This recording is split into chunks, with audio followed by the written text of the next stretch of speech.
Lideramos el camino de la opinión pública y buscamos que la cultura del debate alcance consensos y soluciones a los problemas de nuestro país.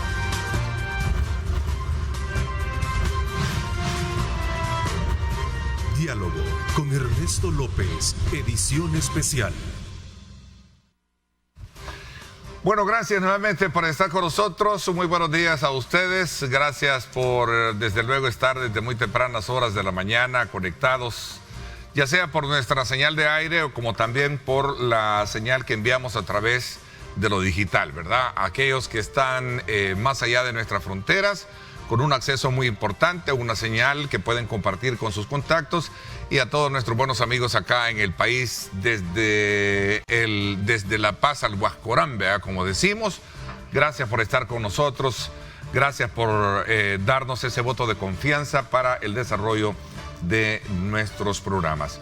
Esta mañana, como es costumbre, tener a nuestro panel, quiero saludar a don Ronald Umaña. Don Ronald, buenos días, bienvenido. Gracias por acompañarnos. Gracias por la invitación, Ernesto. Buenos días a Marvin, buenos días a Julio, a Tania, por supuesto, buenos días.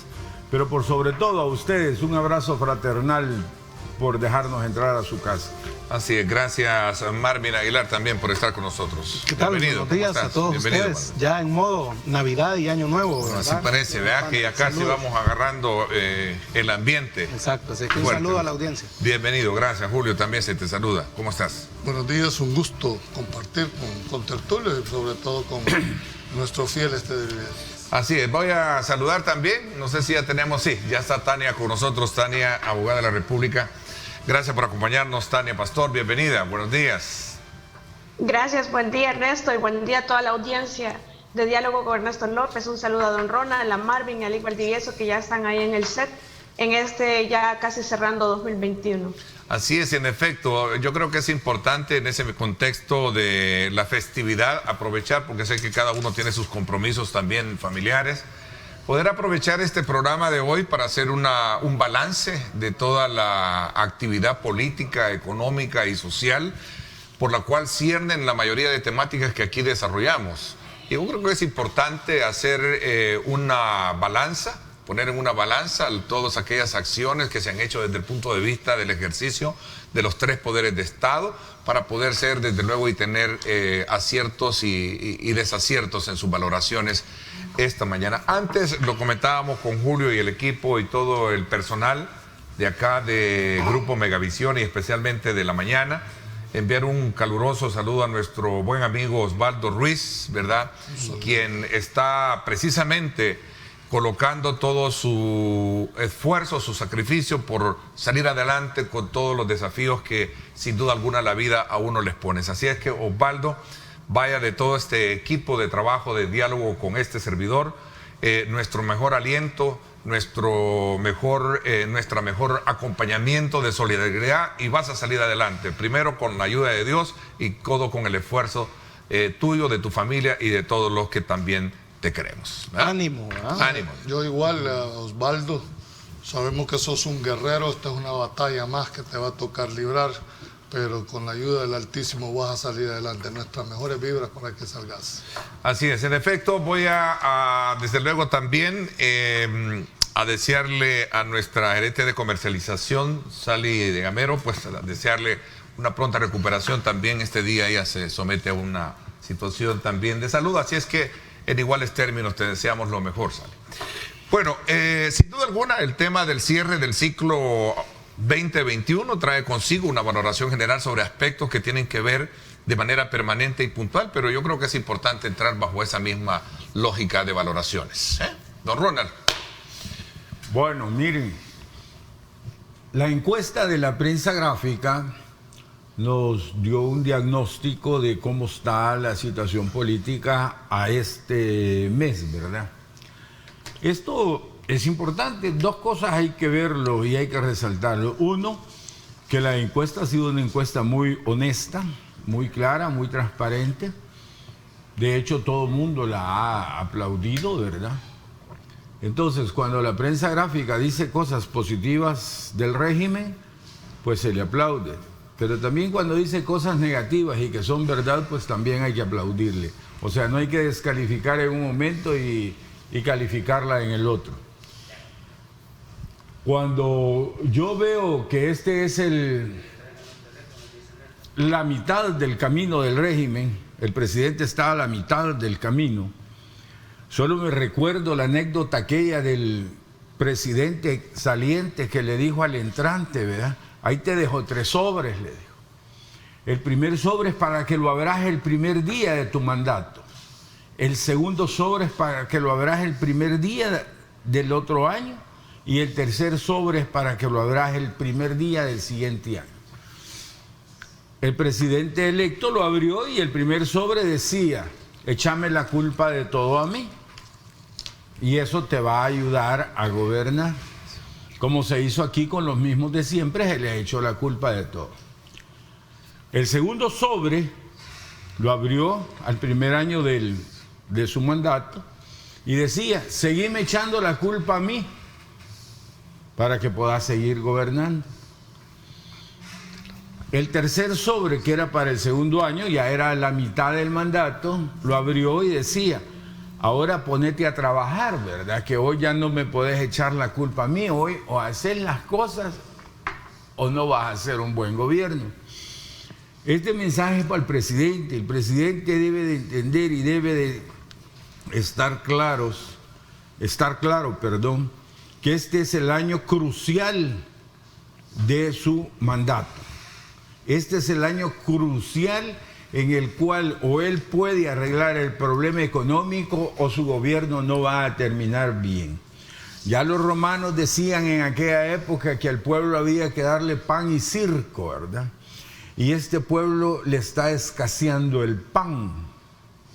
Tiene muy poco pan. Y si el presidente no logra arreglar esa situación, si no logra arreglar el problema inflacionario que tenemos en los alimentos, si no logra arreglar el problema del desempleo, el problema de la deuda externa, si no logra, en síntesis, arreglar el problema económico en el cual está el país, él tendrá un año muy, muy negativo. Y el otro año, por esta época, vamos a estar viendo los índices de popularidad del presidente mucho más bajos. Que no se les olvide que el presidente Funes, el presidente Saca, fueron personas muy populares a estas alturas, ¿verdad? Y no tuvieron el problema económico que tiene hoy este gobierno. Cuando yo veo la medición del ENVI, ya Argentina a finales de enero le estamos ganando, ¿verdad? Y eso es preocupante, eso es trágico, porque eso nos sube el precio de nuestras deudas, ¿verdad? Salir a conseguir pisto con un ENVI arriba de Argentina va a ser algo que nos van a ofrecer el dinero al 16-18%, y eso no, un país pobre con una productividad por los suelos como este no lo puede soportar. Entonces hay que tener claro que más deuda tampoco nos da crecimiento económico en este momento. Más deuda lo que hace es ahogar más la economía.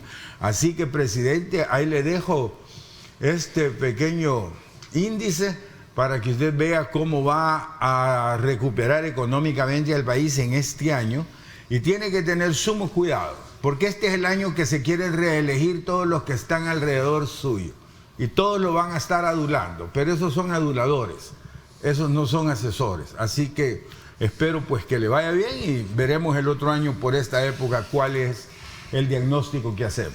A ver, Tania, ¿en qué coincide o en qué se separa un poco de esos elementos que en su primera intervención don Ronald ha hecho con relación a tu también valoración de cierre de año?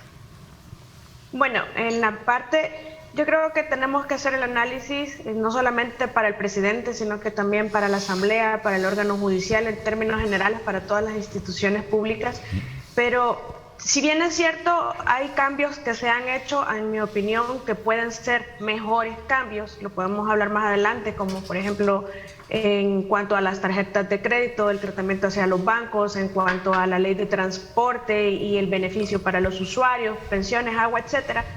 Pero lo cierto es que yo creo que la población tiene conciencia que si estamos esperando que este presidente y que esta asamblea solucione los problemas del país, yo creo que porque tenemos una mentalidad equivocada, en el sentido que lo que se demoró en El Salvador 30, 40, 50 años en venirse deteriorando, y lo podemos aislar por cada uno de los temas, pero definitivamente no vamos a obtener un levantamiento de la economía que ha sufrido por muchos años endeudamiento, o una anulación de la pobreza o de la delincuencia, de la criminalidad, en 1 año, 2 años, 3 años, cuando es un problema estructural en el país desde la época de la guerra, o que vamos a lograr una estabilidad en el término de las pensiones, que vamos a lograr todos los cambios que se necesitan a nivel del agua en una sola ley, o con la implementación de la ley, porque no se activa por decreto el remedio que necesitamos, como dice el IC Valdivieso,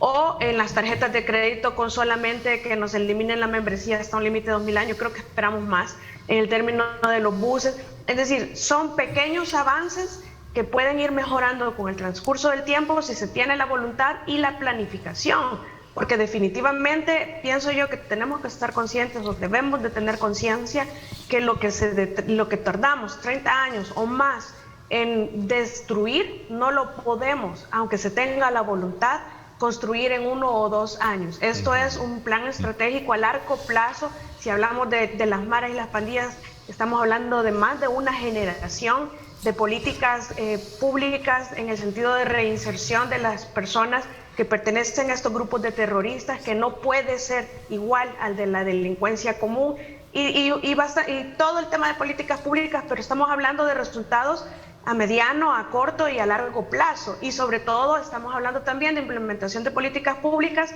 a corto plazo, porque hay cosas que se necesitan ya, pero el objetivo o la mira debe de estar a largo plazo, no es una solución de ya. Entonces no podemos estar esperando o juzgando en el sentido negativo que no se ha logrado acabar con la pobreza, que no se ha acabado con el desempleo.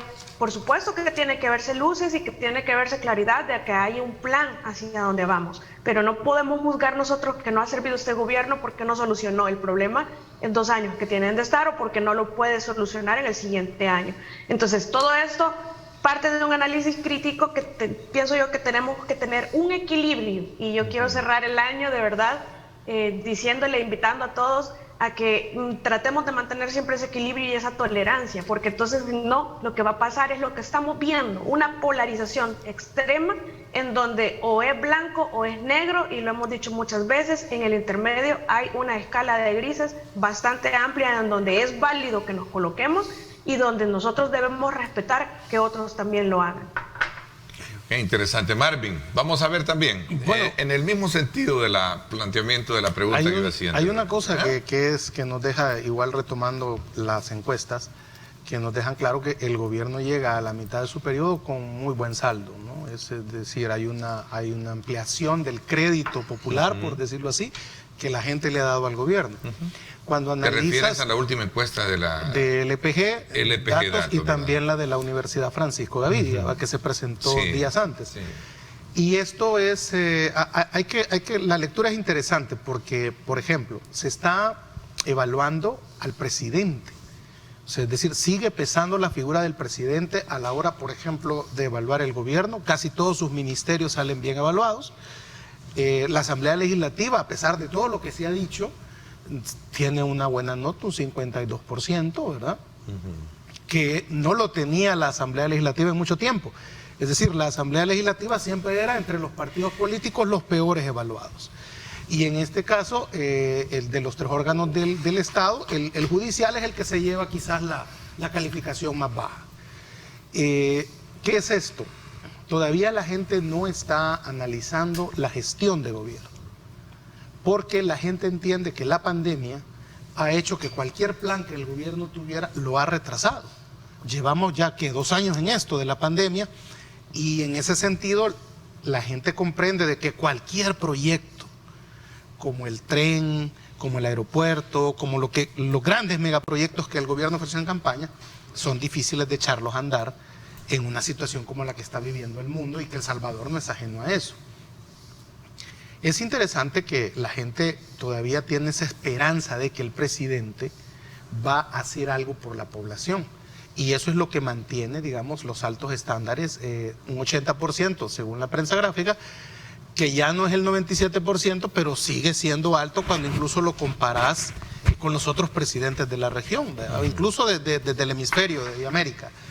Entonces, no se puede negar eso. Queda en estos últimos 2 años y medio, que vamos a comenzar a partir de unos días, quedará el tema económico como el gran talón de Aquiles del gobierno, porque la misma encuesta lo dice. Es incluso el tema de las desapariciones, al parecer ha calado bastante, porque ya el tema de la seguridad se vuelve, está entre los 3 temas que preocupan a la población. Esto quizás, si bien han disminuido los homicidios, hay que trabajar más en ese tema de las desapariciones para averiguar por qué se están robando a la gente, la extorsión, ¿verdad? Eso es algo que el gobierno debe de ponerle ojo, y la parte económica.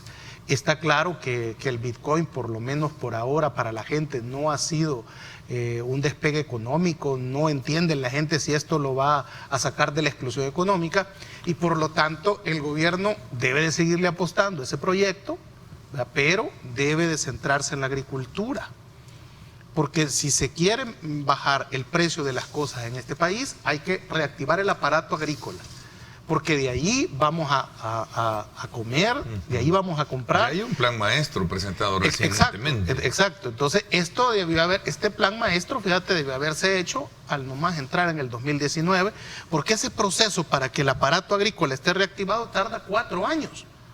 Entonces, vea, quizás esos son, como digo, los talones de Aquiles en los que el gobierno debe de centrarse, porque uno de los grandes errores que ha habido en nuestro país en estos 30 años es que los gobiernos se dedicaron, por ejemplo, a esa cultura de la infraestructura, ¿no? Carreteras, pasos a desnivel, hacer obras, y eso está bien, no digo que esté mal, pero no se centraron en resolverle el problema económico a la gente, que es que no le alcanza el dinero para llegar a fin de mes y que no hay trabajo. En ese sentido, creo que ese es el talón de Aquiles, que debe de comenzar a trabajar. Es más, si te fijas, por ejemplo, de los ministerios, digamos, casi todos salen bien evaluados, pero el de los que salen menos evaluados es el de Economía. Y eso es una señal de que la gente está esperando, y todavía mantiene esa esperanza, de que el presidente va a hacer algo por la gente. La encuesta de la Gavidia hablaba de que la gente identifica al presidente con sorpresa, con alegría, ¿verdad? Contrario a los otros expresidentes, que los ve con desprecio, con enojo. Bien, entonces esa expresión de alegría y de sorpresa debe de cambiar por la idea de: yo creo que el presidente está haciendo algo para que yo viva mejor. Cuando la gente perciba eso, entonces su reelección en el 2024 pues está asegurada, en el sentido de porque vamos hacia algún lado, no porque no haya reelección en el 2024 de él. Está habilitado, ¿verdad? No, eso es inconstitucional aquí y en la China. De acuerdo, pero está habilitado. ¿Verdad? Bueno. Exactamente. Ilegalmente. Y que él gane no porque no hay otra opción, sino que porque hemos entendido que nos lleva hacia algún lado, que eso es lo que le falta, digamos, al gobierno. Ok, vamos a ver, doctor Valdivieso, ¿cuál es su...? Bien, antes de entrar yo quisiera mandar una felicitación. El día de ayer cumplía 40 años la Universidad Nueva San Salvador, de la cual servidor formó parte en el decanato de Derecho, una universidad que ha subsistido y que está dentro de una de las mejores que están en el país. Felicidades a sus autoridades y sigan formando profesionales con ese perfil que los ha caracterizado. Segundo, yo creo que hacer una evaluación del Estado, no solo del presidente, hay que evaluar también el rol de los demás órganos de Estado para poder tener una verdadera visión integral del tema. Quiero empezar con lo último que tú dijiste, Marvin, el tema económico. Yo creo que en primer lugar, decir que la economía no se reactiva por decreto, discúlpame. La economía se va a reactivar en este país creando las condiciones para que haya inversión, para que haya trabajo. Eso es el rol que debería. Yo creo que en eso es que ha estado trabajando la ministra, en crear esas condiciones. Pues que se apure. Bueno, yo no sé si se va a apurar. Yo no las he visto, ¿cuáles son las condiciones? No, pero las condiciones no es que alguien va a decir, yo quiero que se haga esto. Entonces, por ejemplo, acceso al crédito. Nadie está negando aquí de que hay banca, que sobre todo la multilateral, la banca estatal. El tema no es el acceso, sino las condiciones leoninas en que te otorgan un crédito, ¿verdad? Entonces, creo que evaluar el tema simplemente por aspiración nunca lo he compartido. Al igual que la seguridad, tampoco se reactiva con un decreto. Siguiendo un poco más adelante, por supuesto que el Estado lo que tiene que hacer es priorizar. Si tenemos tantos problemas, y yo no sé por qué la gente no ha percibido un tema tan importante como es la movilidad en el país, donde sí hemos estado prácticamente nulos, cada vez con un incremento desmedido de parque vehicular que ya no se aguanta. O sea, el país no fue diseñado para absorber esta gran cantidad de vehículos. ¿Qué está demandando? Un transporte masivo, pero de verdad, un verdadero transporte masivo de pasajeros que pueda, dijéramos, aliviar de alguna manera ese problema de movilidad, sobre todo ciudades dormitorio como Santana. Mate el calvario que pasa a toda esa gente, viene todos los días. Ya se aprobó recientemente un nuevo esquema jurídico que contempla temas de antigüedad, pero eso podría ser un tema más amplio. Vamos a tomar un poco. Okay. Nadie puede negar en el tema de salud también el éxito que ha tenido el tema de vacunación, el manejo de la pandemia. ¿Quiénes nos dejan en deuda? Tú dijiste que el 5 punto cuánto es de la Asamblea Legislativa. 52%. 52%. Claro, si lo comparas contra lo que es el Ejecutivo y es la figura del presidente, están sumamente bajos, ¿verdad? Sí, claro, ¿por qué razón? Porque normalmente los partidos arrastran a los presidentes, pero aquí es al revés. Aquí el presidente es el que se ha echado al lomo el partido político, con un riesgo que si le va mal en el Ejecutivo va a tener repercusiones en el tema del legislativo. Y los funcionarios perevaluados, fíjate, son los gobernadores. Así que por lo tanto el ministro de Gobernación debe de replantearse para este próximo año. Yo no sabía que habían gobernadores, fíjate. No, es que no leen la Constitución. No, si ahí en esta, si es que, desde hace años aquí no ve gobernador. El gobernador es el representante político del presidente en los departamentos. Pero son los funcionarios por evaluados. ¿No les llamó la atención que no aparecen los alcaldes? ¿Cómo no? Si aparecen y no aparecen, digamos, tan mal evaluados. Mal evaluados. Pero no tan mal, en el sentido de que no llegan no pasan el 6. Entonces, es decir, esa es una... Sí, pero acordate que entras, como muy bien vos decís, al año más complicado, que es la percepción ciudadana. ¿Por qué razón? Solo este año van a tener para desarrollar su plan de desarrollo local. Si no lo cumplen, la realidad de la gente va a empezar a percibir que fue negativo. Y un año en materia electoral es cortísimo, sumamente cortísimo, porque ya en el 2023 ya estás en plena campaña, si es que no estás desde este momento. Entonces, me llamaba cuando yo comparaba, dijéramos las cifras, a este mismo, el presidente actual tiene 85.1 de aprobación. Sí. El presidente Funes, el expresidente Funes tenía 72 al mismo. El presidente Saca tenía 59 y en último lugar el presidente Sánchez Serén con el 42.5. ¿Qué denota esto? Con todo el señalamiento, con todo el desgaste que ha tenido, se sigue teniendo una percepción por parte de la población de la gestión del presidente y lo ubica en esa decisión. La gasolina le va a alcanzar para el próximo año, eso es lo que está por verse, sí, porque ya al final la gente empieza a pedir resultado, ¿verdad? Y el resultado más complicado es la bolsa.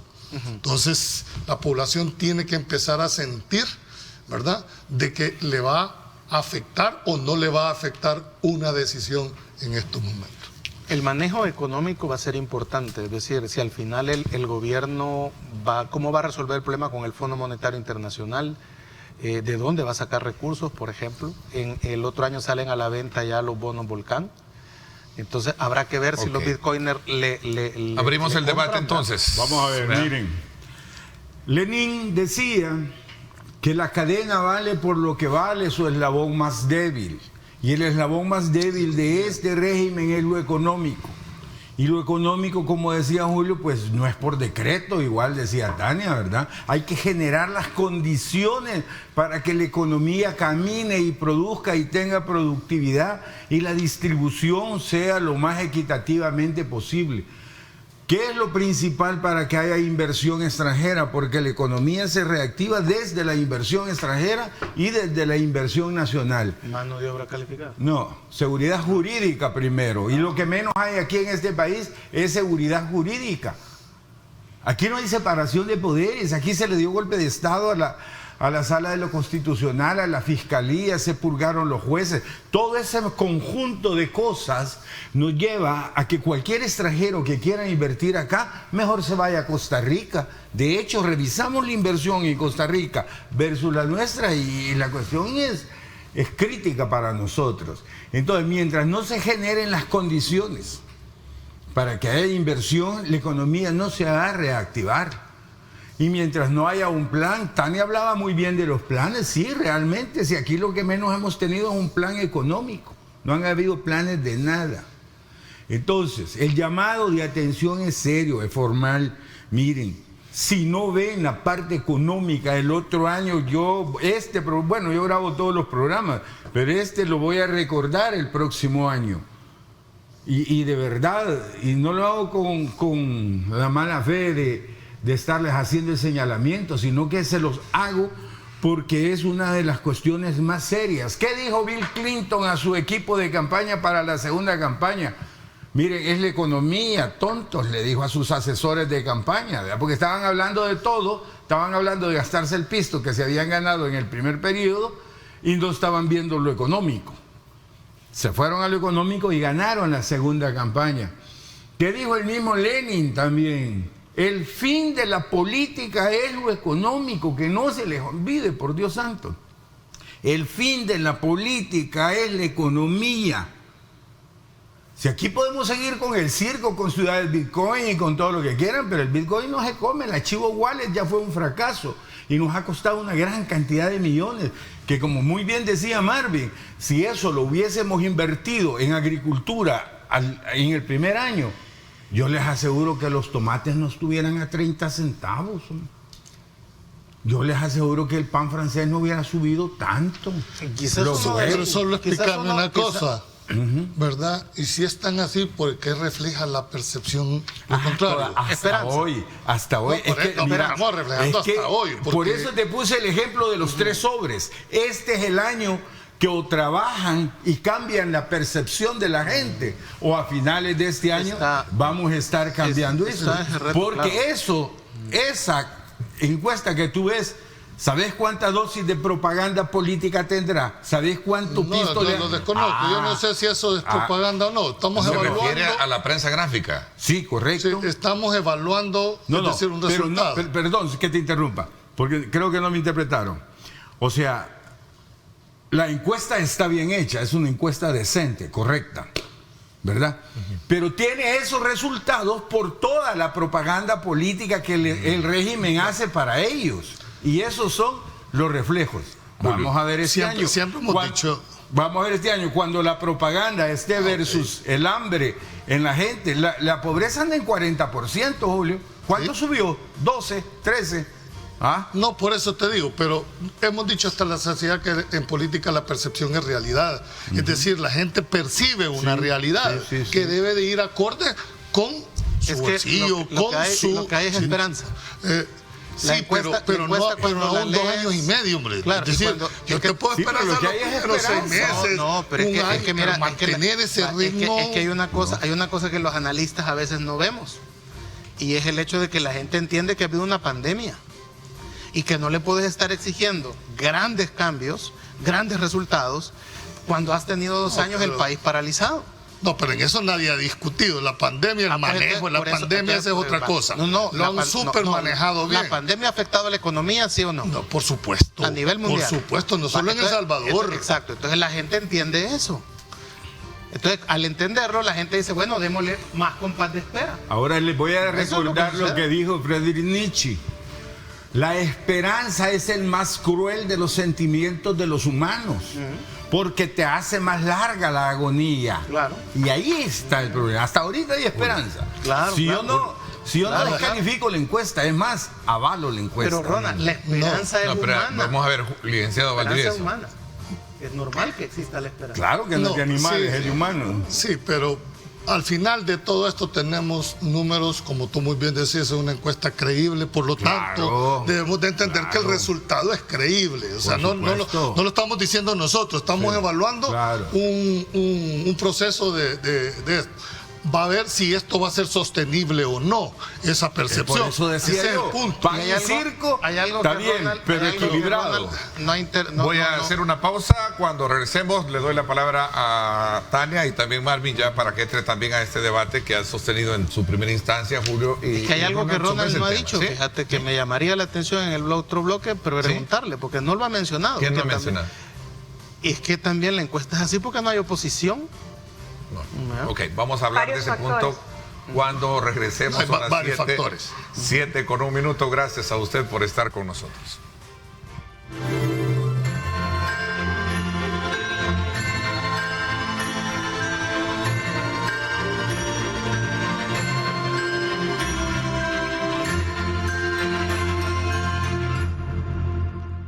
Pide tus medicamentos a tu farmacia del ahorro. Súmate a nuestros clientes que confirman que su app del ahorro es fácil de usar, fácil de pedir. Descarga ya tu app del ahorro. Bueno, interesante para que usted sepa que en farmacia Value, tu farmacia del ahorro, obtendrá los precios más bajos todos los días. Visita cualquiera de nuestras 24 sucursales o llámanos al 2520-3500, o si lo prefieres, pide por tu app del ahorro. Fácil de usar, fácil de pedir. Descárgala ya. Pide tus medicamentos a tu farmacia del ahorro. Súmate a nuestros clientes que confirman que su app del ahorro es fácil de usar, fácil de pedir. Descarga ya tu app del ahorro. Bueno, continuamos con el análisis y el debate de los temas que teníamos anteriormente. Tania, quedé darte la palabra y también Marvin. Y el resto también la tienen porque ya estamos en la zona de debate. Adelante. Gracias. Bueno, viendo la publicidad de Ernesto, voy a hacer un paréntesis. Porque ¿sí? De verdad, cuando dicen del ahorro, yo lo comprobé, así que doy fe. Das fe, ¿verdad? Bueno, así es, en farmacia Value hay un gran ahorro definitivamente. Así es que es real porque yo ya lo viví. Así es que bueno, ¿verdad? Nada más un paréntesis. Nosotros acá realmente tenemos buenas marcas, así es que ahí están los precios más bajos todos los días. Son 24 sucursales, como lo decía, ¿verdad? Y también está la nueva app del ahorro, donde es fácil de usar y pedir, así es que desde ya pues también puedes descargarla. Ahí en Farmacia Value, tu yo farmacia ya la tengo descargada. ¿También? Qué bueno, excelente. Vamos a ver, sí, perdón, Tania. Bueno, había quedado el Lic Valdivieso interrumpido en su idea, pero si volvemos siempre al análisis que estábamos realizando, yo creo que no podemos afirmar, todavía es muy pronto para afirmar que el Bitcoin ha sido un completo fracaso. Todavía hay muchos puntos positivos que se pueden analizar. Creo que la población ha comenzado a entender que una cosa es el Bitcoin como moneda de cambio y otra cosa es el Bitcoin como una situación, como una fuente de inversión o como un juego de inversión que puede hacer la gente y que mucho se dijo y se explicó. Mire, si usted tiene $300 que a usted no le van a hacer falta, que usted no los va a necesitar hoy, no los va a necesitar en 2 meses y que los tiene ahí y tiene la oportunidad de jugársela a ganar o a perder y meterlo y olvidarse que existe, háganlo.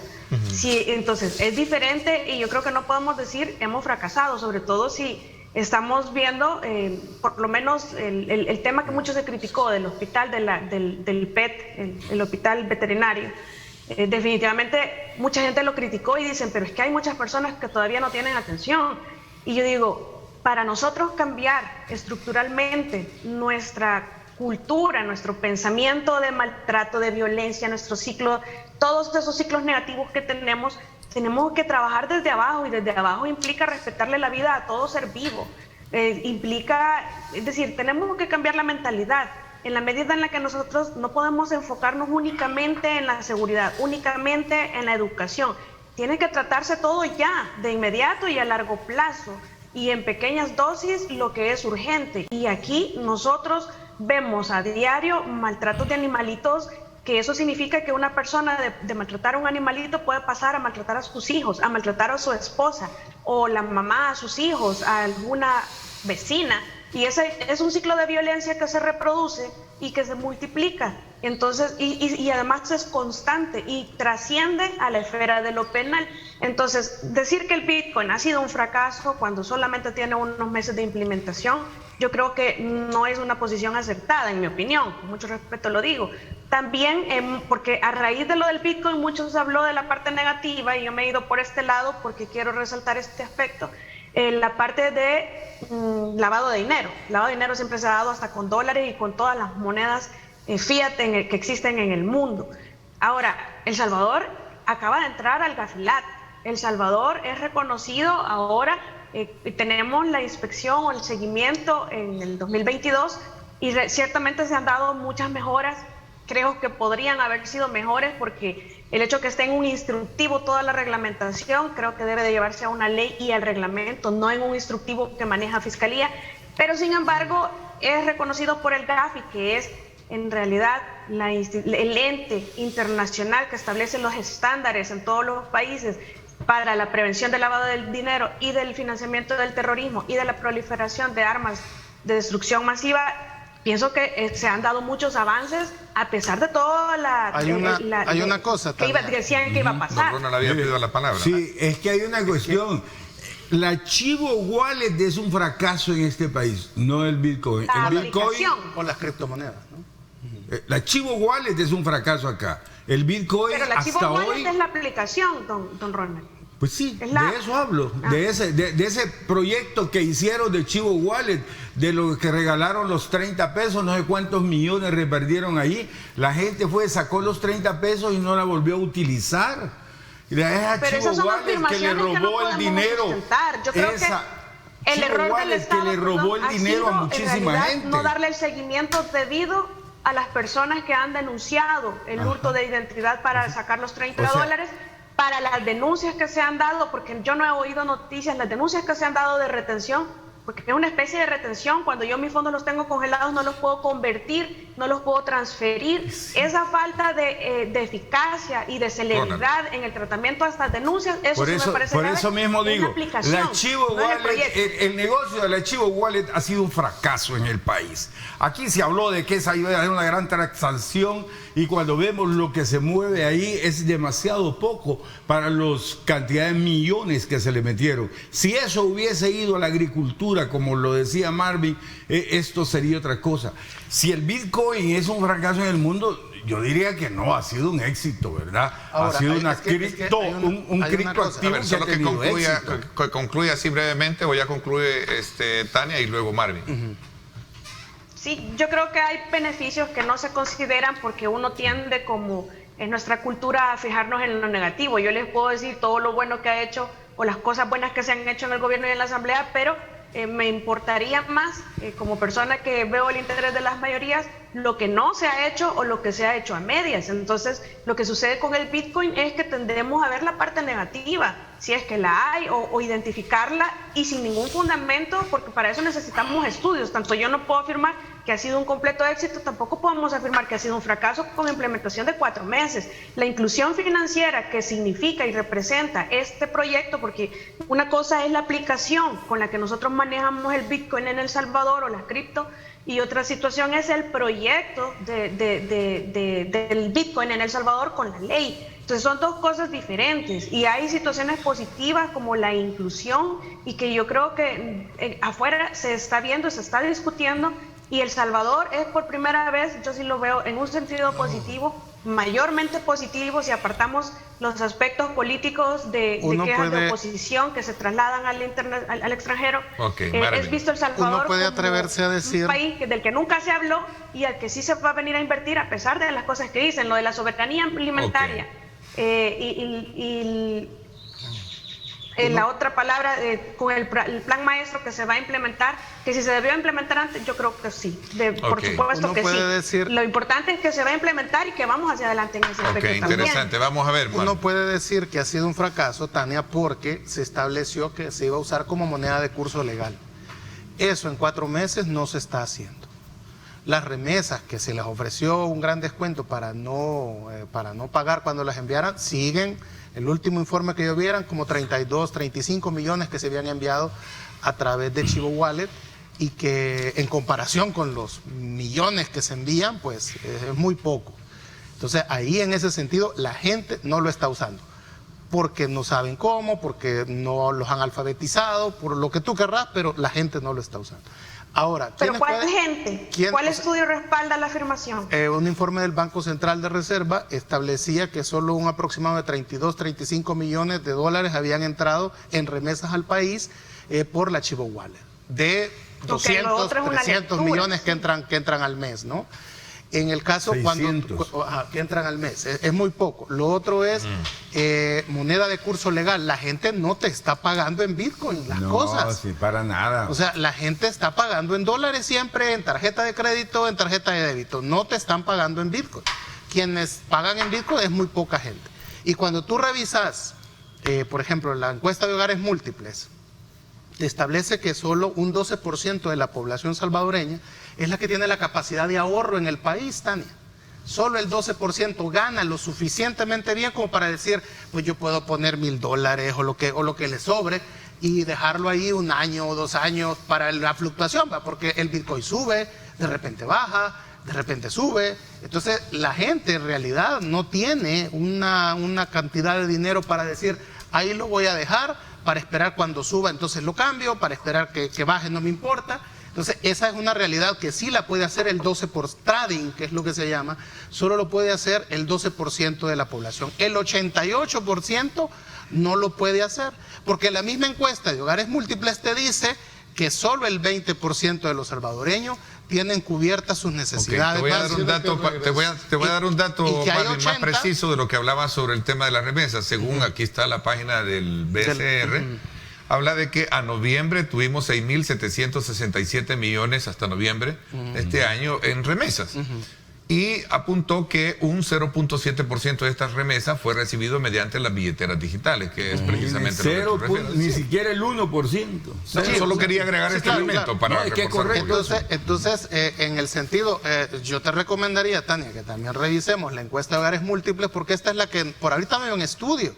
Tú tienes razón, hay que ver un estudio de tuvo que haber un estudio, Tania, de factibilidad de implementación del Bitcoin, que fue lo que el Fondo Monetario Internacional exigió al gobierno. Ahora, este 0.7 también, de acuerdo a la parte oficial, beneficioso porque no pagó comisión, llegó libre. Es un fracaso. Eso no me corresponde a mí calificarlo, no, pero lo que le estoy dando es el dato que le puede ayudar a...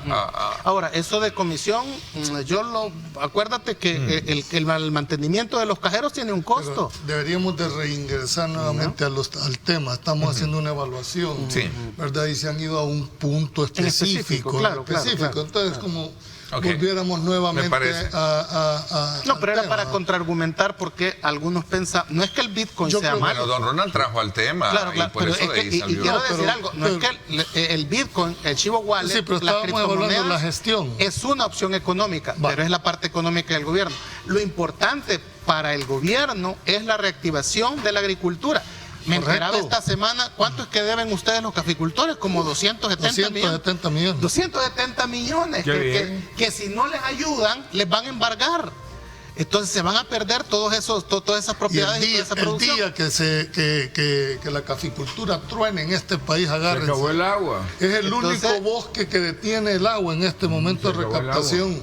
Las fincas mantienen la gente cree que solo manejar una finca es llegar a diciembre a las cortes de café. No, señores, es un ser vivo que hay que estarle dando mantenimiento. El punto es la agricultura. O sea, si estuviéramos hablando de, en vez de Bitcoin, que está bien, pues que esté, de que la agricultura, que se van a invertir 300, 400 millones para reactivar el aparato agrícola.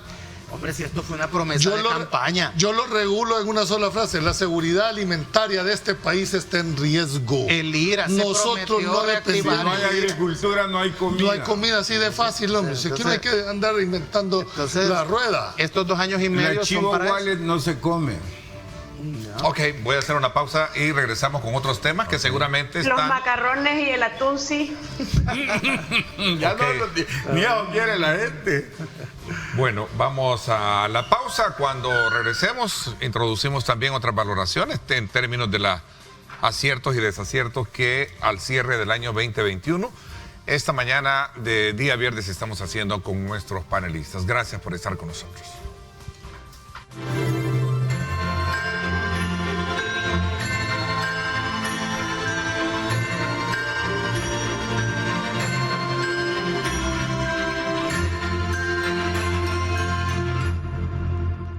Pide tus medicamentos a tu farmacia del ahorro.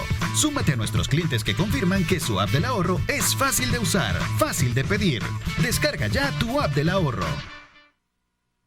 Bueno, antes de continuar sin duda alguna con otros temas acá en el análisis político semanal, quiero nuevamente recordarles a ustedes que en Farmavalue, tu farmacia del ahorro, obtendrás los precios más bajos todos los días. Visita cualquiera de nuestras 24 sucursales o llámanos al 2520-3500. O si lo prefieres también, pide por tu app del ahorro, fácil de usar, fácil de pedir, descárgala ya.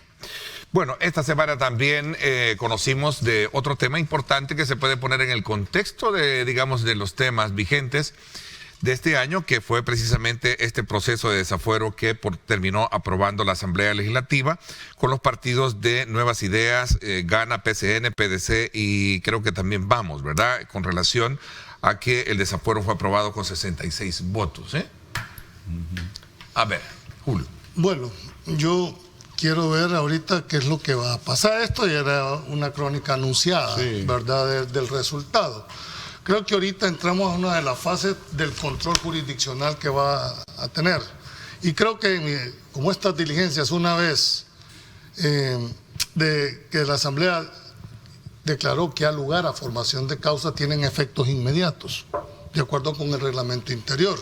El primer efecto es que queda suspendido en el ejercicio de su función y por ningún motivo puede continuar un día más. La gran pregunta es si esto va a surtir efecto en el Parlamento. Ese es el tema. Para mí la Cámara, como estas diligencias van a pasar a la Cámara Primera de lo Penal de la primera sección del centro, lo primero que va a examinar la Cámara es la competencia para ver quién de las dos era el que estaba ahí. Lo segundo que va a ver es el tema si existe o no cosa juzgada, porque el reglamento interior en el artículo 139 establece que no se podía iniciar un procedimiento ante juicio por las mismas causas. Entonces, y finalmente, si el Parlacen va a aceptar o no va a aceptar esta decisión. Creo que esas tres situaciones son las que va a evaluar, es la que le va a dar el aval o no, si este procedimiento fue realizado de conformidad con la Constitución. Mira, Julio, tú mencionaste algo importante también la vez pasada de esto, que era el haber nombrado una defensora de afuera. Sí, yo sigo sosteniendo, y este es un criterio muy particular, ¿verdad?, de que este no es un juicio, digamos, jurídico donde se debate toda una prueba y con la rigurosidad que establece el Código Procesal Penal. Este es un juicio, en mi criterio, un juicio político. Por lo tanto, ¿verdad?, entiendo la parte supletoria de una disposición de donde lo que no está previsto en el reglamento interior, pues entonces puede ser vía Código Procesal Penal. Pero en el caso específico del nombramiento del defensor, el reglamento es claro y dice un defensor de su seno, con las consecuencias que sabemos nosotros. ¿Qué significa esto? Particularmente creo que es un mandato imperativo que hace el Pleno a los diputados que los designan como defensores. En mi criterio no puede haber, dijéramos, excusa. Es un mandato y debió haberse aceptado y defendido por un diputado, no por un defensor, porque no estamos, dijéramos, defendiendo si es culpable o inocente de los hechos que se le imputan. Es que creo que nunca entendimos la naturaleza jurídica de lo que significa un antejuicio. Un antejuicio es simplemente quitarle el privilegio procesal por estimar que se tuvo una participación en un hecho delictivo. La culpabilidad o inocencia del indiciado, eso se va a decidir en el órgano jurisdiccional. Por lo tanto, digo, esta será la prueba de fuego para que la Cámara examine los 3 puntos. Y mire qué día se los estoy diciendo. Van a examinar la competencia, van a examinar si hubo cosa juzgada y van a examinar si el Parlacen va a aceptar o no va a aceptar en temas de preeminencia cuál de las 2 disposiciones va a prevalecer. No sé, Tania, que es la otra abogada, sería bueno que hicieran el análisis jurídico para después nosotros. En función de lo que había dicho el asesor jurídico de Presidencia, que esto iban a hacer toda la tramitología para que llegara a conocimiento del Seno del Parlacen y se realizara ahí el procedimiento que establece el Tratado de Constitución y el reglamento del mismo, que hemos discutido en diferentes ocasiones en este panel. Me parece que era el 23 del Tratado del Parlacen y 29 y siguientes del reglamento, y que hemos hablado que es una especie de antejuicio pequeño, al igual que lo que se ha hecho acá, solo que se va a hacer allá. Entonces, y que ese sí es vinculante. Nosotros, bueno, por lo menos yo escuché esa entrevista en la que se explicaba que sí se iba a hacer ese segundo procedimiento. Entonces, nosotros nos preguntábamos en ese momento qué es lo que iba a pasar cuando se decidiera el desafuero, que eso era algo evidente que iba a suceder, ya estaba anunciado previamente, tanto como pasó cuando se declaró que no había lugar a formación de causa en la asamblea anterior, como estaba claro que en este iba a pasar todo lo contrario. Lo que sucede es que primero lo que hablábamos del efecto inmediato, que es el cese de las funciones, que también agregábamos que el artículo 237 de la Constitución establece que no se puede quedar, no puede tener permanencia en el cargo o no puede prolongar sus funciones una vez removido el fuero constitucional. De lo contrario, dice la Constitución, se incurrirá en el delito de prolongación de funciones. Y lo hemos dicho varias veces, por lo menos yo lo he dicho muchas veces desde el año pasado, que ese delito en el Código Penal no existe. Hay una omisión de legislación de todas las asambleas legislativas desde que está esa disposición en la Constitución, incluso la asamblea actual. Ese delito tiene que existir y no existe. Entonces, superado esto, ¿qué va a pasar con él? Si es vinculante o no es vinculante, porque han quedado muchos vacíos a raíz de esta reforma en el 2006 o 2007, que Marvin nos recordaba muy bien una de las veces anteriores que hemos discutido el tema. Entonces, ¿qué es lo que sucede? Es que quedó una dualidad de habilitación, porque la Constitución únicamente reconoce la facultad a la Asamblea Legislativa de El Salvador en el 236 y siguientes para conocer de antejuicios. Dice solo la Asamblea, es la única entidad para conocer de los antejuicios a los funcionarios denunciados en esa disposición. A raíz de esta reforma, es que ahora se incorpora la participación del Parlacen, que en mi opinión no tiene un sentido en lo más mínimo, que una persona, un salvadoreño, que comete probablemente delitos en territorio salvadoreño, en perjuicio de salvadoreños, al amparo de la ley de salvadoreños, porque van a venir otras personas, funcionarios de otros países de la región, a decidir si podemos implementar o no nuestra ley sobre nuestra persona de El Salvador, que probablemente cometió delitos en nuestro territorio. Entonces, a mí me parece un contrasentido ceder soberanía en ese aspecto, porque ya la Constitución es completamente clara en ese punto. De lo contrario, me parece que si no les gusta así, pues hay que reformar la Constitución. Si se reformó en el 2006, han tenido por lo menos 5 asambleas o 4 asambleas para haber adecuado la Constitución a este punto, porque sí es cierto, nosotros no podemos ir en contra de lo que suscribimos como país, pero también es cierto que nosotros no podemos vulnerar mandatos específicos y claros, directos, y que solamente son para un ente en el tema del antejuicio, porque lo que al final esto como conclusión podemos sacar es que se le está dando un doble blindaje a funcionarios que considera la Fiscalía General de la República, que es el ente encargado por Constitución, por mandato constitucional, perseguir el delito, hacer la investigación, se le está limitando doblemente, es decir, se dificulta el acceso a la justicia por parte de los supuestamente vulnerados salvadoreños en el posible cometimiento de delitos de esta persona que está atribuida, porque qué inalcanzable está en este momento la justicia si nosotros no tuviéramos la posibilidad de tener un antejuicio en El Salvador y nos quedáramos únicamente con lo que pasa allá. Y si dijimos en algún momento, esto se convierte en una suerte de tramitología o mera tramitología, porque al terminar el antejuicio aquí lo que va a pasar es que vamos a ir al antejuicio allá, donde no tenemos los números en El Salvador, como salvadoreños que esperamos que se rinda cuentas, no se tienen los números, es un ente que ha sido utilizado en el pasado como refugio para el fuero de personas que tienen que enfrentar justicia o que posiblemente tienen deudas en sus países. Entonces yo lo que espero es si se da esa situación, va a haber una réplica de aquel momento en el que escuchamos todos somos Quijano, todos somos Norma. Pero antes de que le dé, solo le voy a hacer lo mismo, pero en silencio. Solo voy a meter 3 ingredientes nada más a la posición.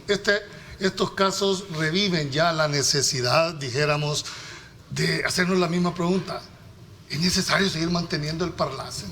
¿Cuáles son los beneficios del país en mantener el Parlacen como tal? Segundo, también revive el tema, ¿por qué no se elimina el fuero de una vez por todas a estos diputados? A todos los funcionarios. Y déjenlo única y exclusivamente para el ejercicio de como diputados de la función como tal, pero no para que andarse escudando. Exacto. Para eso fue concebido el fuero, para proteger al diputado en el ejercicio de las declaraciones políticas que daba, pero no es para de quitarlo en un delito eminentemente penal o privado. Bueno, y a un mortal como nosotros no nos los aplican directamente, pues. ¿Cuál es la diferencia entonces? Y eso no es selectividad también en cuanto a la aplicación. Esto nos va a revivir. Uno es que ya debería, hoy que se tiene la correlación de fuerza, pedir que se reforme ese artículo, eliminar el fuero. Y segundo, evaluar seriamente si en realidad queremos seguir en el Parlacen. Y finalmente hagamos lo que hizo Costa Rica. Y no, Costa Rica se retiró del Parlacen, pues. Porque y al SICA y no al Parlacen. Y no ha pasado nada. Y no hay, si Costa Rica sigue adelante, pues. Claro, pero hay que denunciar el tratado. Por eso. Pero hay que tener cuidado con esas reformas aisladas, Lick, porque aquí se hacen reformas aisladas y se nos olvida el todo, como en el Código Penal, que hacen unas reformas de algunos artículos, le suben la pena desenfrenadamente y quedamos en completa desproporcionalidad con el resto de delitos. Entonces, con esas reformas aisladas que van a hacer que se espera que se hagan, es mejor que hagan un estudio integral y las apliquen todas juntas. Ok, interesante. Me están pidiendo una pausa comercial. Le doy la palabra a don Ronald cuando regresemos. Gracias a usted por estar con nosotros.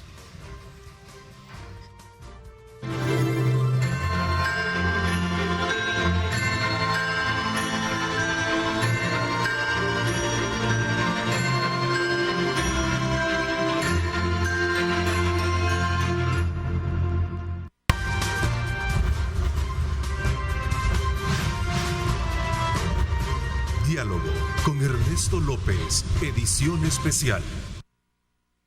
Gracias nuevamente por estar con nosotros. Antes de darle la palabra a don Ronald, quiero decirle a nuestros televidentes que pueden adquirir un crédito de vivienda en Coaspae DRL, tu familia financiera.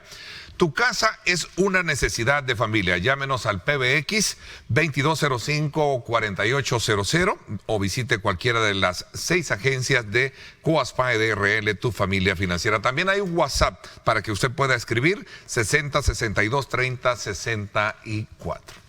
Don Ronald. Bueno, miren, aparte de todo lo jurídico que ya lo explicaron muy bien nuestros abogados, ahí Julio hoy en el ínterin nos enseñaba un artículo donde no se pudo haber juzgado nuevamente por el mismo caso al señor Norman Quijano, ¿verdad? Yo siempre he sido muy crítico de la parte esta de las negociaciones con las pandillas, ¿verdad? Todos los partidos políticos que se han metido a negociar con las pandillas y todos los personajes de esos partidos que lo han hecho, de verdad que han cometido una traición al pueblo salvadoreño. Entonces, aparte de eso, quiero irme a la parte política. ¿Qué va a pasar en el Parlacen? Ustedes saben que el partido de la esquina en el Parlacen se llama Nuevas Ideas, ¿verdad? no tienen ninguna correlación de fuerzas a su favor. De hecho, no lograron ni tan siquiera un puesto en la junta directiva. Además, el FMLN logró, y que creo que solo logró 2 diputados, ¿verdad? Ok, entonces, políticamente allá la tienen realmente perdida si creen que van a lograr quitarle el fuero a don Norman Quijano en Guatemala. Ahora, quiero ir a lo del Parlace, porque lo que el doctor Valdivieso dice, pues es una cuestión de debate ya histórico acá. Miren, cuando nació el Parlacen y todo, yo estudiaba mucho esa parte, era mi época de profesor. ¿Y por qué se hace el Parlacen? Se hace el Parlacen porque allá la Comunidad Europea le pide a estos paisitos chiquititos que tienen que tener un organismo regional para poder recibir ayuda y ser contraparte de la Comunidad Europea. Claro, ellos tienen un Parlamento Europeo que les funciona muy bien, pero aquí montamos el Parlacen y aquí no funciona, ¿verdad? Entonces sentimos que votamos el dinero y yo creo que hasta hoy lo hemos votado, la plata, todos estos años atrás. Solo el hecho de no ser vinculante las decisiones, ¿cuál es el objeto, Ronald? Es que voy a eso. Mientras el Parlamento Centroamericano no sea vinculante, no va a servir para nada. Va a ser un adorno, un elefante blanco y un cementerio de políticos que allá se van a refugiar. Si queremos un buen Parlamento, todos los centroamericanos debemos de ir a que sea vinculante las decisiones de ese Parlamento con la región. ¿Y por qué no se ha hecho? No es porque no lo sepan. Ellos lo saben tanto como nosotros, o quizás hasta mejor que nosotros. No se hace porque aquí hay un sistema oligárquico en cada una de las fincas de Centroamérica, la finca de Guatemala, la de Honduras, El Salvador, Nicaragua, Costa Rica no entró, Panamá entró, se quiso salir y tuvo que volver por la presión del Parlamento Europeo. Cada finquita de esta, la finca de El Salvador tiene su oligarquía, la de Honduras tiene la propia y hoy mezclada con narcotraficantes, que eso es peor todavía. Guatemala tiene la suya. Entonces, estas fincas no dejan que haya vinculación de parte del Parlamento Centroamericano en ninguno de los países. Y ese es el problema. Si el Parlamento no es vinculante, no sirve para nada. Pero el Parlamento debería de servirnos y debería de ser vinculante porque eso modernizaría estas naciones. Para empezar, deberíamos de tener un pasaporte centroamericano, todos. Deberíamos de tener una movilización de factores económicos y humanos y culturales en toda la región. Un dominio en Internet. Un dominio Internet centroamericano. Fronteras abiertas. Tú no estás de acuerdo en esto. Y eso nos daría desarrollo económico. No, es que al final, ¿cuánto le cuesta al país mantener esta estructura? Como $2 millones al año. Pero todo esto que yo te menciono sería beneficioso para todos los pueblos. Lo que pasa es que ¿quién no lo deja? Los que usufructúan estos países, las oligarquías, porque a ellos no les conviene la libre circulación de factores económicos en Centroamérica. Oyendo a Julio y a Ronald, entonces esa es la tesis de Julio por la cual cree que no se puede estar manteniendo. Julio tiene razón, lo explico jurídicamente, pero el problema yo no les está explico política y económicamente las cosas. El problema no está ahí. O sea, oyéndolos a ustedes dos, pareciera ser que el Parlacen es como un jarrón chino, ¿sabes? ¿Verdad? Que todos sabemos que es caro, pero es tan grande que no hayamos a dónde ponerlo en la habitación, ¿verdad? El problema, Julio, está en que las élites... O no sabemos el valor que tiene.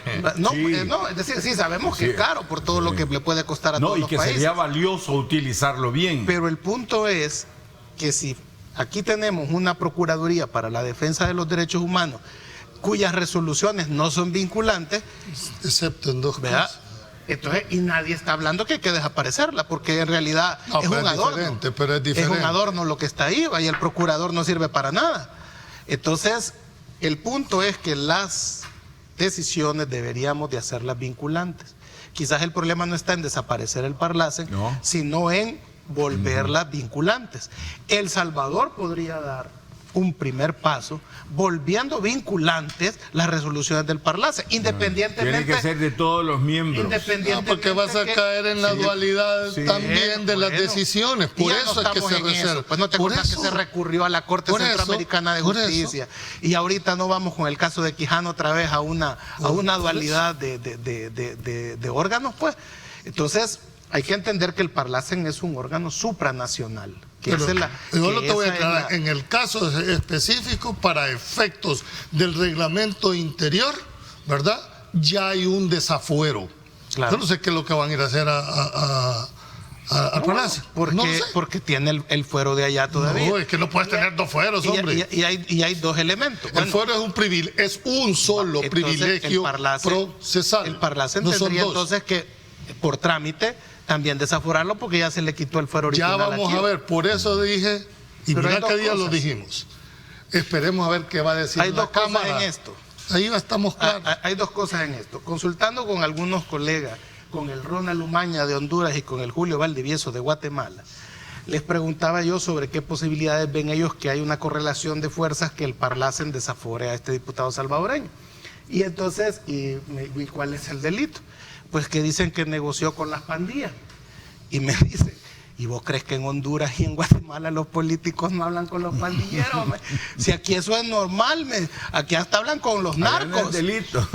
No es que sea legal, pero allá es que el Parlacen no debería de tener ninguna facultad de conocer de antejuicio de ningún salvadoreño por delitos cometidos acá y todo lo que ya dije. Claro. Siendo un organismo supranacional, claro que sí. Bueno, claro pues que sí, no. Porque si queremos hacer vinculantes las decisiones, cuando ese ha sido un ente donde todos se van a refugiar, creo que es un contrasentido que esperemos que vamos a encontrar justicia allí los porque hay derecho internacional. O sea, Estados Unidos ha juzgado salvadoreños, España ha juzgado salvadoreños, es decir, existe eso. Y lo otro es que... Porque hay nacionales de sus países como víctimas. No, bueno, o sea, aquí en este caso no lo hay. El caso de Monseñor Romero fue juzgado en San Francisco. ¿Cómo se conformaba? A Álvaro Sarabia por el asesinato de Romero en los Estados Unidos también. El Parlacen, incluso los expresidentes automáticamente pasaban a ser miembros del Parlacen. No hay correlación. Discúlpame, yo no digo que no existe, pero si se quiere seguir manteniendo el Parlacen en las actuales condiciones, es ilógico. Y lo otro, entonces modificarlo y darles que sea vinculante, modificar el tratado y en realidad darle lo que debe darse. La violación al reglamento interno de la Asamblea Legislativa que apuntaban ustedes dos, eso motiva, y ya lo anunció Norman Quijano, a ir a un organismo internacional para ampararse por las violaciones durante el proceso. La Comisión Interamericana de Derechos Humanos. Sabrá lo que se tiene que... Ahora, que hay que investigar a Norman Quijano, a Neto Mason, a Francisco Valencia, a Benito Lara. A todos. No es Francisco Valencia. ¿Cómo se llama? El ex ministro de Gobernación. Pero no Francisco Valencia. Es el del periodista. El del Diario Latino. Bueno, al ex ministro de Gobernación del FMLN, Valencia, y también a los que ha señalado el Departamento del Tesoro de esta administración. Porque a todos hay que investigarlos. Porque no puede ser que cuando en esta plataforma hablamos de diálogo, negociación y se encendieron de que qué pecado más grande. O sea, apologista. Que me llamaron apologista del delito. Entonces, que todos estos que en realidad se han ido a sentar con ellos y que las acusaciones que se les han hecho es en sí iguales a todas, entonces, queden impunes. Todos deben de ser investigados. Y si han violado la ley, debe de caer el peso de la ley en todo esto. Y si esto va a servir... En los 4 partidos que tienen señalamientos de negociación con pandillas. Y fíjense bien, si esto va a servir para depurar el sistema de partidos políticos, qué bien, hombre, que surjan nuevos partidos políticos. ¿Está hablando de El Salvador? Claro. Bueno, vamos a la pausa, 7:45, regresamos con más.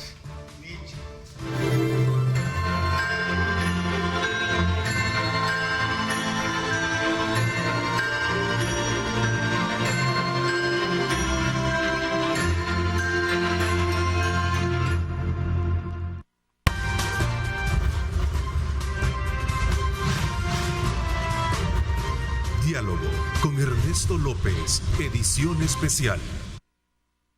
Gracias nuevamente por estar con nosotros a esta hora de la mañana. Ya vamos desde luego en esta recta final haciendo una valoración sobre aquellos aspectos elementales que han sido del abordaje a lo largo de este año 2021 que está desde luego ya prácticamente culminando. Yo creo que es importante también hablar de otros aspectos que tengan que ver con temas. Tú hablabas, por ejemplo, de los grandes retos que se pueden presentar para el próximo año, que es el tema de la movilidad, Julio. Es un tema muy importante. Es un tema que va a requerir bastante consenso, ¿verdad? Un tema que nos está afectando todos los días el tema, ¿verdad? Va a ver cuál va a ser el enfoque que se va a dar específicamente en cuanto a cuánto le cuesta al país una hora de congestionamiento, Ernesto. Y si a eso le agregas estrés, violencia, ¿sí? Nadie, el impacto económico, Julio. Eso le dije, es lo que te estoy diciendo. Antes uno calculaba, ¿verdad?, que las horas pico de 4 a 7 y de 7 a 9, pues uno trataba de no, pero hoy a cualquier hora y a cualquier día es exactamente. Y en tu experiencia, Julio, ¿por qué en diciembre el tráfico se ve que es más complicado que... Por el aguinaldo. Es decir, pero ha empezado todo desde el 1 de diciembre el tráfico. Las personas tienen dinero para echarle gasolina al carro. Hay que ir a comprar de todo. Mira, hay un elemento importante ya en la seriedad del tema que yo creo que, Julio, alguien me decía este día, fíjate que yo no sé si al final el tema del horario escalonado puede servir, porque todo este tiempo, no, te cuento, y el ejemplo por lo cual me decía, no creo, porque todo este tiempo atrás los colegios no han estado, estado la mayoría, pero no solo son los colegios en línea. Esto no es de inventar la rueda, el viceministerio tiene los estudios, lo que pasa es que algo que no se ha querido entender, el incremento del parque vehicular ha golpeado significativamente, tener las mismas vías con más de 1 millón de vehículos, y eso es imposible, ni que tengas a Mandrake ahí, lo vas a lograr. Aunque el Ministerio de Obras Públicas proyecta varias inversiones en infraestructura. Ojalá, y de eso se trata, pero con una sola mentalidad. Por ejemplo, si vos le querés sobre meter, todo la carretera de los Chorros, le querés meter 20 carriles al Boulevard del Ejército, va a llegar a un embudo de 2, que es lo que pasa. Mientras no se quiten los problemas de los urdes, mientras no se quite el problema del poliedro, tengas 50 carriles aquí y llegas a un mismo. Bueno, Claudia Leal creo que lo abren, y eso va a ayudar bastante, creo que ha sido muy coqueado, muy atinado, fue rápido, porque ha sido rápido. Fondos de gobierno, fondos Fomilenio, ¿verdad? Del milenio, Fomilenio. Sí, gobierno, hay una contrapartida. Mira, lo importante... O desarrollar las ciudades, para que ya no venga tanta gente para acá. Ese es un punto. El FODES, la descentralización. El FODES, la descentralización del Estado, y aquí lo que hicieron fue al revés, asesinaron el FODES, eso nos va a concentrar más gente acá. Entonces, porque el punto es, fíjate, traer la gente para acá, porque todo se concentra en San Salvador. Si toda la gente de, por ejemplo, Santana, no tuviera que venir aquí, que no hubieran ciudades dormitorios, sino que porque allá hay grandes polos, Zacajal también. Ustedes saben, porque territorio no hay para hacer más carreteras. Ustedes saben que en 19 kilómetros, casi 21 kilómetros, está concentrado el 90% de la gran industria del país. Sí, claro. Que es desde Lourdes hasta Soyapango. Ahí está contemplada el 90% de la industria de este país. ¿Qué significa? Y a eso le agregas toda la administración pública concentrada en el centro. Esto significa que vivimos en un país macrocefálico, con una gran cabezota aquí en el centro y toda la debilidad. Por eso se hizo el FODES, para descentralizar eso y empezar a llevar algo a nosotros. Pero ustedes mismos también han sido críticos de cómo en algunos casos, no digo todos, ¿verdad? Se ha manejado también, y que eso ha venido a pervertir. No es cierto. En algunos casos. El problema fue la Corte de Él dice que no es cierto y tú dices que sí es cierto. Fue la Corte de Cuentas. A ustedes se los he escuchado. Es que yo no voy a ir a atacar el FODES cuando la Corte de Cuentas es que no cumplió con su pero proceso. Tampoco puedes negar de que no han habido alcaldes. Por supuesto que han habido alcaldes de todos los partidos. De todos los partidos. Pero es el alcalde, no es el FODES. Regresando al tema del transporte. Y la política del hoy no circula funcionaría en El Salvador. No, porque lo que hace la gente tiene 2 carros y es igual. No, es que la medida funciona o no funciona, Julio. No, es que la medida. Mira, las medidas son integrales, no pueden ser. Tiene que haber un escalonamiento del horario. Tiene que haber una regulación de los colegios. Aquí, andate a la avenida Jerusalén. Hay un laboratorio ahí que para entrar ahí te cierra toda la calle. Eso no puede ser. Ciudades, zonas residenciales se han vuelto zonas comerciales. Vayan a Antiguo Cuscatlán. Sí. Era una colonia tan, dijéramos, ordenada. Ahora es un parqueo innecesario. ¿Por qué? Porque le dieron permisos para residencias, se volvieron oficinas. Ahora, ahí hay restaurantes y solo 2 parqueos. Lo que ha pasado con los pasos a desnivel, Julio, por lo que veo en San Salvador, es de que resuelven una esquina, pero trasladan al otro. Más adelante hay otro Porque problema. Como dice Lic Valdivieso, hay que dar una respuesta integral. Aquí estamos hablando de la cultura, es decir, nuestra educación. Y el otro aspecto es cómo están funcionando el sistema de sanciones en este aspecto del transporte y la movilidad. Si es que nosotros vamos a la 25 y la calle está tapada por alguien que tiene los carros detenidos para que se metan algunos, o en la 79, y hay varios puntos en San Salvador en donde mandan personas que no tienen nada que ver con las autoridades. Y las sanciones, las multas, no las pagan porque hacen paro cuando se las quieren cobrar, o las sanciones no son suficientes. Y la cultura, si es que aquí vemos que el que se cree más vivo no respeta las señales de tránsito, no respetan los derechos del peatón. Aquí el amarillo no es detenerse, aquí el amarillo es acelere. Fíjate, Tania, que aquí alguien dice acá, la Maferrer Norte, hay una gran cantidad de vehículos estacionados en la calle y nadie llega a levantarlo. Ponen hasta conos, hombre, ponen hasta conos, como diciendo, aquí no se puede. Si la calle es de uso público. Si eso, aquí ha sido una falta de ejemplarización. Y hay algo que la gente no ha entendido. Julio, pero fíjate que cualquiera puede decir, bueno, y este tema en un abordaje, claro, es un tema, como tú bien lo planteabas, es un tema de país. Con incidencias de carácter económicas, de salud. Intangible, el estrés que mira la violencia que hace la gente cuando se desespera. El incremento de motociclistas que tenemos también ha dado un incremento de accidentes de tránsito. Faltan las cámaras para imponer multas de esa manera, porque la gente no nos educamos, no respetamos los derechos de los demás. La gente está haciendo fila y solo se llegan a meter allá adelante. Pero no solo es de juzgar, fíjate, Tania, yo me tomé la libertad al que va ahí. Lo que pasa que hay que ver para quién trabaja. Hay veces que les exigen tiempo. Usted tiene que llegar de tal punto a tal punto en este tiempo, porque si no usted va a pagar. O se enfría la comida. Y eso es lo que ves, ese irrespeto. Debería de normarse y de regularse. Ahora, lo importante es que siempre se acuerdan de su mamá, ¿verdad? Porque cada vez que nos pasa le silba. Ahora, hay una cosa en esto. Yo que suelo caminar, porque me gusta mucho caminar, la prepotencia de la gente en las calles. Cuando tú te querés pasar una calle, es el reflejo. Y es hombres y mujeres. Es el reflejo. O sea, es más, se enojan. Las mujeres son las más enojadas. Se enojan si vos te tirás, o sea, si vas caminando. Pero mira, he visto yo un montón de gente también que sale a trotar. No, espérame. Las aceras son de uso exclusivo para el peatón, no para que trotes en la calle, al centro. En las calles son para los vehículos. El runner no es un peatón, pues. El que corre no es un peatón. ¿Cómo no? Pero debe de ir en la acera, no en la calle. El tiempo se me fue. No me resta más que agradecerles como siempre y desearles felices fiestas de fin de año, ¿verdad? Que Dios nos bendiga. Muchos propósitos de año nuevo. Que Dios nos bendiga y que nos esté dando ese privilegio de estar acá, siendo también premiados por toda esa audiencia que nos dispensa el aprecio, la crítica constructiva, bienvenida. Así es que para todos, pues muchísimas gracias, don Ronald, pásela bien, también a ti, Marvin, gracias, Julio. Un abrazo. Gracias a ti, Tania, también, a todos ustedes y cada uno, amigos que nos han sintonizado, pásenla bien y como siempre recuerden lo más importante, amar a Dios sobre todas las cosas. Amén. Lideramos el camino de la opinión pública y buscamos que la cultura del debate alcance consensos y soluciones a los problemas de nuestro país.